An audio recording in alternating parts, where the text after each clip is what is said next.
Hola, ¿qué tal? Yo soy Michelle Chaín y esto es lo de hoy en temas económicos. Y lo de hoy, desde luego, son las consecuencias económicas de esta crisis que sabemos que viene consecuencia del coronavirus o del COVID-19, en el cual, desde luego, le va a pegar a México y le va a pegar con un efecto combinado que tiene que ver con factores externos que tienen que ver con la ruptura que ha habido de las cadenas de proveeduría en todo el mundo, lo cual genera un impacto económico muy profundo, pero también de este parón que ha habido en el consumo, tanto a nivel industrial como a nivel servicios, como a nivel doméstico, y que literalmente está congelando la economía y le está mandando en una perspectiva de caída.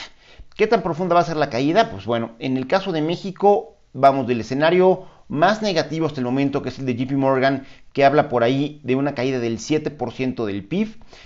a temas que tienen que ver con los escenarios que presentó ayer la Secretaría de Hacienda y Crédito Público, donde finalmente el gobierno federal reconoce que viene la crisis, reconoce la gravedad de la crisis y empieza a dar algunas señales de cómo va a modificar su política presupuestal para poder hacerle frente dentro de lo que puede en el margen muy acotado que en este momento tienen las finanzas públicas y, como les decía, donde la Secretaría de Hacienda reconoce la posibilidad de una caída que va del 0 al menos 3.9%, es decir, en el escenario más negativo tenemos una caída del 7% en este año y en el más o menos bueno estaríamos por ahí del 3.9%. Y esto, para ponérselos en contexto, recordarles cuáles han sido los principales caídas que la economía mexicana tuvo durante el siglo XX y lo que vamos del XXI. La más grave se da en 1932, cuando la economía mexicana cae 14% como resultado del crack del 29, de la gran crisis mundial que literalmente cambió toda la economía. Posteriormente tenemos una muy importante del menos 6.3% en 1995, consecuencia de la crisis de 94-95. Tenemos una caída más muy importante del menos 5.8%, que esa se da en 2009 como consecuencia del crack en el sistema financiero norteamericano por los bonos basura o el tema de los subprimes, como también se conoció ahí. Y actualmente, como les decía, estamos en un escenario que puede ir del 3.9 al 7% de la caída para la economía mexicana, lo cual es importantísimo. Y como les decía, hay factores externos que los comentábamos, pero también factores internos que ahí sí se combinan, pues caray, la crisis de inseguridad, la crisis de confianza que cada vez se refuerza de manera más importante, el balance fiscal tan apretado que hemos tenido, la falta de crecimiento, la falta de inversión, es decir, un poco lo que está haciendo todo este tema del coronavirus y de la crisis internacional es sacar a la luz todo lo que dejamos de hacer bien en el 2019 y también en otros años, y en este momento nos está pasando factura. Y nos está pasando factura teniendo que abandonar algunos principios que habían sido muy importantes dentro de la estrategia del gobierno federal, como puede ser el caso del balance fiscal primario. Ya la Secretaría de Hacienda reconoce que no se va a poder mantener, y en ese sentido pasa de tener un tema positivo del 2 del 0.7%, un balance positivo, a un balance negativo del menos 0.4%, lo cual es manejable.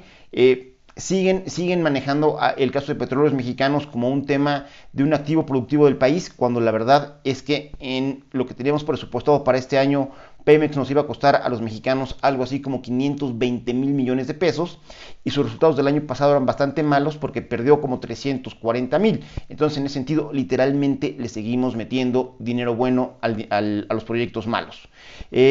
¿Dónde está la parte que pone nerviosos? Pone nervioso que ayer mismo no se anunciaron cuáles van a ser las medidas de política económica por parte del gobierno federal. No sabemos realmente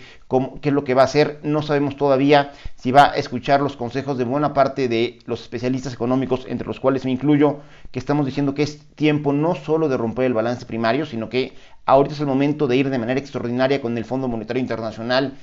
activar esas líneas de crédito preautorizadas que tenemos como país y tratar de armar un paquete económico lo suficientemente estructurado, lo suficientemente agresivo, lo suficientemente fuerte como para inyectarle recursos a la economía, poder impulsar una política fiscal expansiva que, y seamos claros, no va a evitar la crisis, pero que en buena medida podría ser una manera de evitar que el tema de destrucción de empleos sea tan agresiva, y dentro de todo poder suavizar